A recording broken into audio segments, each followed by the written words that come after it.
Greetings and welcome. This is Steve Gordon, Master Networker, coming to you from my home in New York.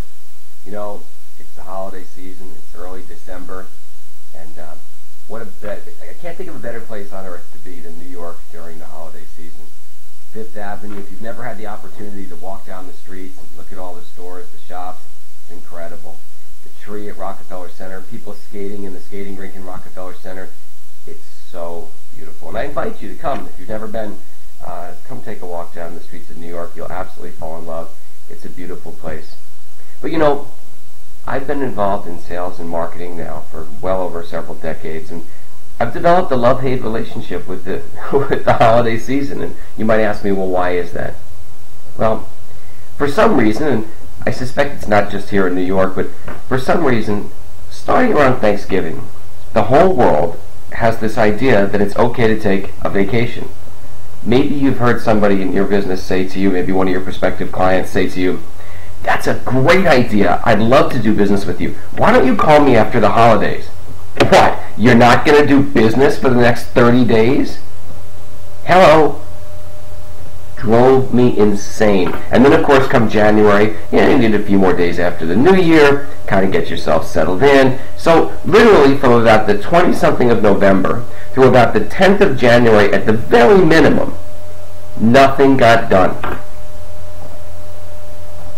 You're talking about literally 1/12, about 8 to 9% of your entire business year gone because of the attitude of our prospective customers. So I thought, I can be reactive or I can be proactive. And today's topic is simply a short discussion on how you can be proactive and wildly successful in terms of building your business during the holiday season. Let me tell you what I've learned. I learned a few things. Number one, you have to take advantage of the opportunities that are around you. So for example, you know, I know holiday time, really stressful. If you've got kids, you're buying gifts. If you're going, in corporate America, you've got, lots of different events and holiday parties. You're going to family parties, and it just seems like every day something's going on. On the other hand, I want you to think about this. Every single day that you're at an event, you're contacting and connecting with new people. If you're in any type of direct sales, network marketing, direct sales like insurance, MLM, health benefits, I guess that is insurance, but anything where you sell direct to the consumer, for example. And even if you don't, if you just become aware of what's around you, the opportunities are tremendous during holiday season. Because when you're with people, and even though everybody's stressed out at the parties, and when you're around mingling with folks, you're meeting people you've never met before. And we're born with 2 ears and we're born with 1 mouth. And I promise you, if you use them in that ratio, and just listen, people will give you a reason that they need your business or service. And so what I have found is that during the very busy holiday seasons, if I go and I meet people, and by the way, when I go to events, I don't go out like that shark waiting to pounce on my next client. I'm very casual, I'm very low-key, and at the same time, I don't really give a lot of information about what I do. I try to listen to folks. What do you do? If they're in my own corporate, when I used to be in corporate America a couple of decades ago, I would ask people, about what's going on in their lives. Maybe I'd meet new people from different departments. Today, being in my own business, and I get invited to lots and lots of parties, I meet people I've never met before. But rather than tell them what I do, I spend a tremendous amount of time asking them about themselves. What do you do? How's your year going? How is this year in this, the economic environment as compared to other years? What do you see for the next year coming? What are your plans?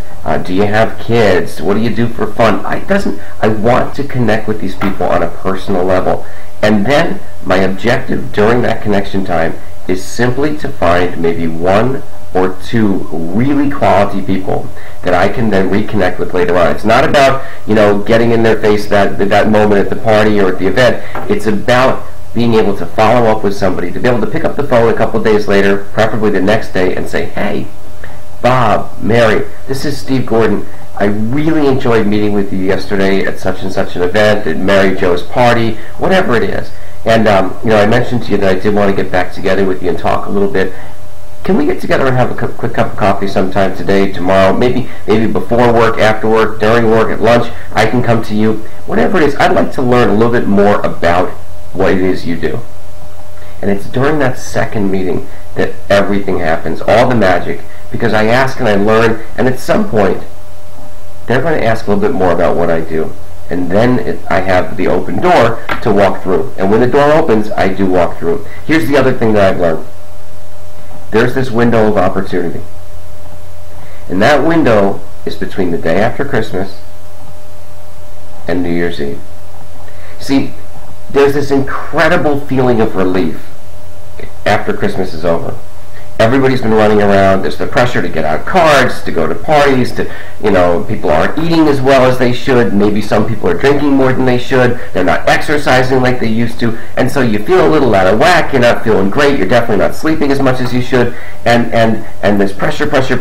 And then all of a sudden, boom, it's over. Okay, maybe some people are taking a lot of time and they're going out and returning gifts the next day. But so I'll give you to the day after Christmas. But a lot of people have got extra vacation time that they haven't taken. And even if they are at work, since there's not a lot going on, there's a lot of time for people to sort of reconnect.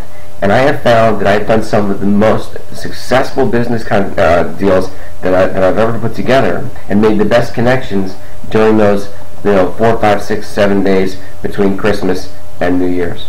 And so what I would suggest is that you make connections early. Try to follow up with people as quickly as possible. If you can't, set an appointment for the week after Christmas, between Christmas and New Year's, and then sit down with people and try to make a plan for business.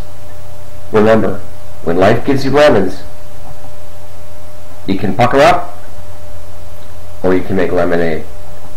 Go make lemonade. Have a great and successful holiday season. Network. Get out there. Remember, 2 ears, 1 mouth. Listen up. Do your follow-ups. Call people. Ask them about what they do. Let them come to you and ask you what you do. Don't oversell. Just be yourself. Have a great holiday. I'll see you real soon.